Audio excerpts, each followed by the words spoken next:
All right, thank you, Heather. And here with us now, Tony Perkins, president of the Family Research Council. Tony, welcome. Good to see you. So let's start just by talking about faith and politics. You know, many Christians, as you know, are very active politically, very passionate about a lot of issues. But Tony, when does it go too far? I mean, we're now talking about Christian nationalism. When does it go too far? We should ask the question, where does it begin? First off, our hope is not in politics. Our hope is in the person of Jesus Christ. We're engaged in politics not because we're looking to gain anything from government. Government is not going to save us. We're looking to get involved in government so that the church can do its role, and that is share the good news of Jesus Christ.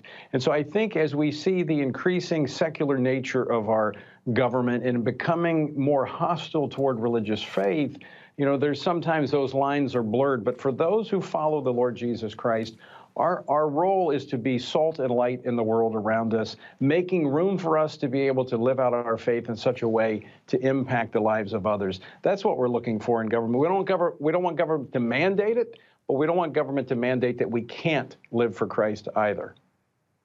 Yeah. Tony, do you think a lot of this started with former President Trump?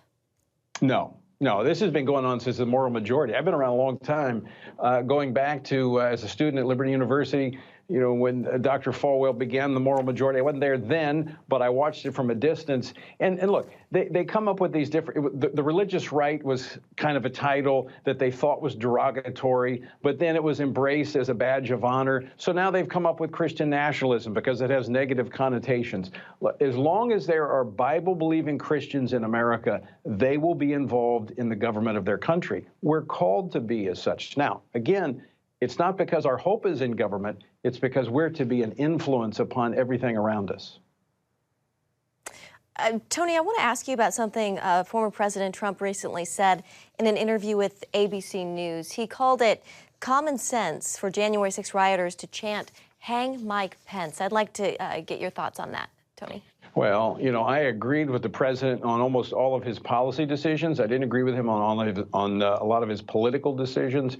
I think January the 6th was a big mistake to call people to the nation's capital, given all that was transpiring and happening. In fact, after the election, I tried to get to the president. I was blocked. Don't know why, but I was blocked from talking to him about this. But I think there should have been a point where the president pivoted away from his election to the broader issue of election reform and election integrity. But I think the nation was just on pins and needles at that point, and I do not think it was a good thing to bring people to our nation's capital. Now, that said, I don't think the president's responsible for what happened on January the 6th. I don't think he wanted that to happen, and I don't think he inspired it either. Tony, just about 30 seconds left, but Let's Go Brandon is something we hear pretty often these days. Quick comment on that, if you can. Well, I was actually one of the first Christian leaders to speak out in opposition to that.